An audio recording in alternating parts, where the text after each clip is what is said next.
মেয়েদের উদ্দেশ্যে বলছি। দেখুন তোর পিছনে 10-12টা পোলা ঘরে বলে নিজের মহান মনে করিস না, কারণ পচা খাবারে মাছি একটু ভ্যান বেশি করে।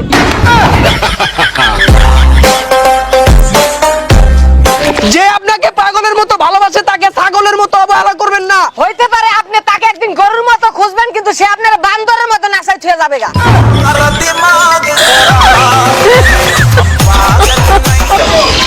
পরীক্ষার হলই একমাত্র জায়গা যে জায়গায় মেয়েরা ছেলেদেরকে বলে তোমারটা দেখাও আমারটাও দেখাও। यारा तेरी मेरी यारी सबसे प्यारी। কে বলছে প্রেমে একমাত্র ব্যথা পাওয়া যায়? একবার খালি প্যান্টের চেইনটা জায়গা মতো বাইসে খালি বোঝা যায় ব্যথা কারে কর। আটা ময়দা মাখে না এমন মেয়ে পাওয়া গেল। বাথরুমে যে মোবাইল টেপে না এমন মেয়ে একটাও পাবেন না। সিগারেট আর মেয়েদের ভিতরে অনেকটাই মিল আছে। যেমন সিগারেট ছেলেদের ঠোঁট পুড়িয়ে কালো করে দেয়, তেমন মেয়েরা ছেলেদের অন্তর পুড়িয়ে কালো করে দেয়।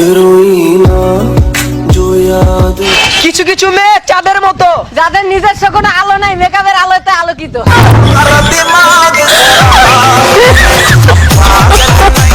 বড় লোকের মেয়েরা গরিবের ছেলেকে ভালোবাসে। ইহা শুধু বাংলা সিনেমাতেই সম্ভব। বিয়ের আগে পুরো দুনিয়া ঘুরে নাও, কারণ বিয়ার পরে পুরো দুনিয়াটাই তোমার চারপাশে ঘুরবে। यारा तेरी मेरी यारी सबसे प्यारी। আমরাই সেই জাতি যেখানে শিক্ষিতরা রাস্তায় ময়লা ফেলে আর মূর্খরা সেটা পরিষ্কার করে। ओ माई मेरी क्या फिक्र तुझे क्यों आँख से दरिया बहता है। মেয়েদের মিষ্টি হাসি আর মশার কামড় দুইটাই রাইতের ঘুম আরাম করে আলা। চিকিৎসা বিজ্ঞান যতই উন্নত হোক না কেন, ছোট পোলাপানের স্কুলে যাওয়ার সময় পেটে ব্যথা ঠিক করার ওষুধ আজও আবিষ্কার করতে পারবো না। যেই দেশে লাল গোলাপে ফরমালিন দিয়ে রাখা হয়, সেই দেশে ওই কুটনি সেমরিগুলার ভালোবাসা আবার পিওর আগে বাকই।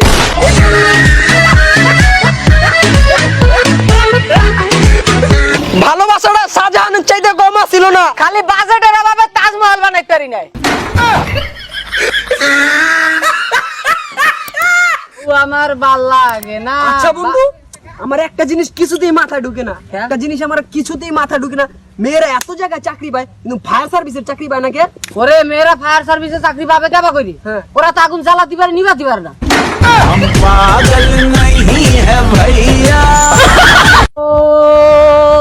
ওহো পাগল মো। এ বন্ধু, আমি তো দিন দিন কিরম জানি অসুস্থ হয়ে গেছি গা। দেখছেন নি কারবার, এবারে তোর তো ভিটামিন জি এর দরকার। ছেলেটি ডিম দেখে এখনো কাঁদে, কারণ মেয়েটির নাম ছিল কুসুম। আচ্ছা যারা মাকে ঢং করে মম বলে ডাকে, আর তারা কি ভাবে রে বম বলে ডাকে?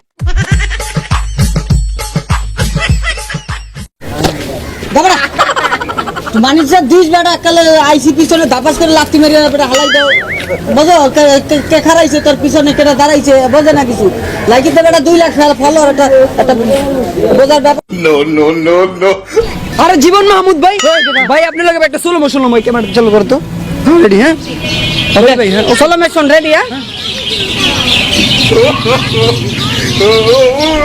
ভাই আপনি দিয়ে ভাই কি সোলো মোশন দিতে আসছি। এটা আবার কি ধরনের? আমার কাছে তো আইফোন নাই, এই কারণে আমার এমনি সোলো মোশন দাও। কেনবা যায় না কি যায় না ভাই, কি কোন গরুর স্ট্যাটাসের লাগে তোমাকে স্ট্যাটাস যায় না। গরুর লাগে যদি তোমাকে স্ট্যাটাস না বলে তা তো গরু রাখতে পারবো না। ছোটবেলায় আমার আব্বুর একটা ছোট মোবাইল ছিল নোকিয়া, তো ওইটা দিয়ে না সাপ খেলতে খুব মজা পাইতাম। খুব অনেকেই হয়তো বা খেলছেন। আর এখন বর্তমানে না বড় বড় ফোন বাইরেছে, এই যে টাচ মোবাইল, এটা দিয়া গেম খেলে না। বর্তমানে কি করে জানেন? মানুষের মন নিয়ে খেলে।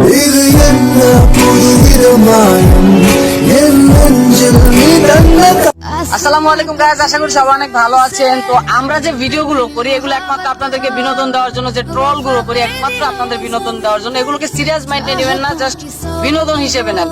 আর কথা হচ্ছে কি, আমরা আপনাদের হাসানোর জন্যই করি। আসলে আপনারা যদি আমাদের অনুপ্রেরণা না দেন তাহলে আমরা নতুন কিছু করতে পারবো না, ভালো কিছু করতে পারবো না।